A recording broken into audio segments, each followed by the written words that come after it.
नमस्कार। आज हम एक ऐसी कहानी की बात करेंगे, एक ऐसे आइडिया की जो इतना पावरफुल था कि उसने बड़े बड़े साम्राज्यों को उखाड़ फेंका और यूरोप का नक्शा हमेशा हमेशा के लिए बदल दिया। जी हाँ, ये कहानी है राष्ट्रवाद के उदय की। थोड़ा अजीब लगता है ना? पर यह बिल्कुल सच है। आज हम जिन देशों को जानते हैं, उनसे पहले का यूरोप एक पूरी तरह से अलग जगह थी। कह सकते हैं कि ये विशाल मल्टी एथनिक साम्राज्यों का एक मिला-जुला नक्शा था। जरा सोचिए, एक ऐसी दुनिया के बारे में जहां किसी भी इंसान की पहचान बस उसके राजा या रानी से होती थी। यही था निरंकुशवाद, उस समय के यूरोप का सच। लेकिन फिर एक देश में एक चिंगारी भड़की जिसने सब कुछ बदलने की शुरुआत कर दी।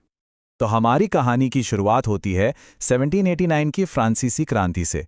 यह सिर्फ एक बगावत नहीं थी, नहीं, इसने लोगों के सोचने का तरीका ही बदल दिया। एक बिल्कुल नया क्रांतिकारी आइडिया दुनिया के सामने रखा। देखिए, ये सिर्फ एक पॉलिटिकल चेंज नहीं था, ये एक मेंटल रेवोल्यूशन था। प्रजा होने की सोच अब नागरिक होने के एहसास में बदल रही थी। अचानक से लोग खुद को किसी राजा की जागीर नहीं, बल्कि एक कॉमन पितृभूमि का हिस्सा मानने लगे। और ये एक बहुत ही पावरफुल आइडिया था। और फिर एंट्री होती है नेपोलियन की।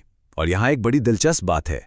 एक तरफ तो वो पूरे यूरोप को जीतकर एक साम्राज्य बनाना चाहता था, लेकिन दूसरी तरफ उसकी सेनाएं अनजाने में ही क्रांति और राष्ट्रवाद के इन नए आइडियाज को पूरे महाद्वीप में फैला रही थीं, खासकर अपने नेपोलियनिक कोड के जरिए।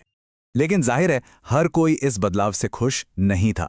यूरोप के पुराने राजा महाराजाओं के लिए तो ये एक खतरनाक आइडिया था, उनके वजूद के लिए ही एक खतरा। तो उन्होंने इसका मुकाबला करने के लिए अपनी पूरी ताकत झोंक दी।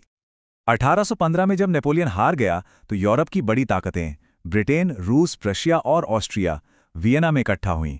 उनका मकसद एकदम साफ था, उन सभी राजशाही परिवारों को वापस गद्दी पर बिठाना जिन्हें नेपोलियन ने हटा दिया था, और राष्ट्रवाद की इस नई लहर को हर हाल में कुचलना। ऑस्ट्रिया के चांसलर मेटरनिक ने इस सिचुएशन को एकदम सही समझा था। उन्होंने कहा, जब फ्रांस छींकता है तो बाकी यूरोप को सर्दी लग जाती है। यह सिर्फ एक कहावत नहीं थी, ये उनका डर था। सब जानते थे भी फ्रांस में जो आग लगी है वो आसानी से पूरे महाद्वीप में फैल सकती है।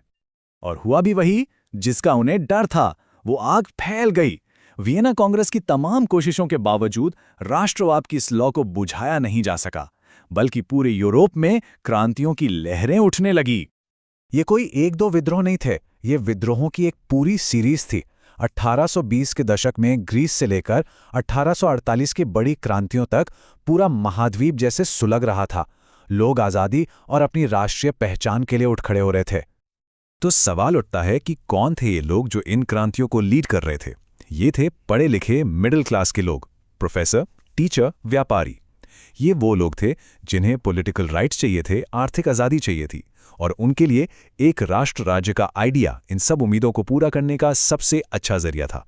और जुसेप्पे मैत्सिनी जैसे लोगों ने तो यंग इटली जैसी सीक्रेट सोसाइटीज बनाकर इन आइडियाज को एक ऑर्गेनाइज्ड मूवमेंट में बदल दिया। तो इन सारे क्रांतियों का, इन सारे संघर्षों का नतीजा क्या निकला? नतीजा ये हुआ कि दशकों की लड़ाई के बाद ये आइडियाज आखिरकार हकीकत में बदलने लगे।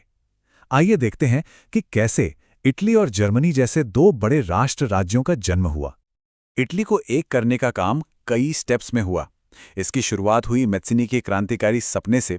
फिर मुख्यमंत्री कैव्यूर ने अपनी स्मार्ट डिप्लोमेसी से इसे आगे बढ़ाया, और आखिर में 1861 में राजा विक्टर इमैनुएल टूतिए के नेतृत्व में इटली एक राष्ट्र बन गया। जर्मनी के एकीकरण की कहानी थोड़ी अलग है। ये एक तरह से एक आदमी के इरादों का नतीजा थी, ओटो वॉन बिस्मार्क। उनका रास्ता डिप्लोमेसी का नहीं, बल्कि मिलिट्री पावर का था। उन्होंने लॉ और रक्त की नीति अपनाई। 3 बड़ी जंगें जीतने के बाद 1871 में एक शक्तिशाली जर्मन साम्राज्य का ऐलान किया गया। तो इन सब का असर क्या हुआ? राष्ट्रवाद की इस जबरदस्त लहर ने यूरोप को हमेशा के लिए बदल कर रख दिया था। एक बिल्कुल नया पॉलिटिकल मैप तैयार हो चुका था। तो देखिए, ये सब आपस में जुड़ा कैसे है। 1789 की फ्रांसीसी क्रांति की एक छोटी सी चिंगारी ने क्रांतियों की ऐसी आग भड़काई जिसने आखिर में जाके इटली और जर्मनी जैसे पावरफुल नेशन स्टेट्स को जन्म दिया। ये घटनाओं की एक ऐसी चेन थी जिसने 1914 तक यूरोप की पूरी राजनीति को एक नया आकार दे दिया। और अंत में जो विचार 1789 में पैदा हुआ था वो जीत चुका था। पुराने साम्राज्य बिखर रहे थे और उनकी जगह शक्तिशाली राष्ट्र राज्य ले रहे थे। लोगों की पहचान अब किसी राजा या रानी से नहीं, बल्कि अपने राष्ट्र से जुड़ी थी। लेकिन हम एक जरूरी सवाल के साथ आपको छोड़कर जा रहे हैं। जिस ताकत ने इन नए राष्ट्रों को बनाया, क्या उसी ताकत ने अनजाने में 20वीं सदी के भयानक विश्व युद्धों के बीज भी बो दिए थे? ये एक बड़ी बात है, सोचने के लिए।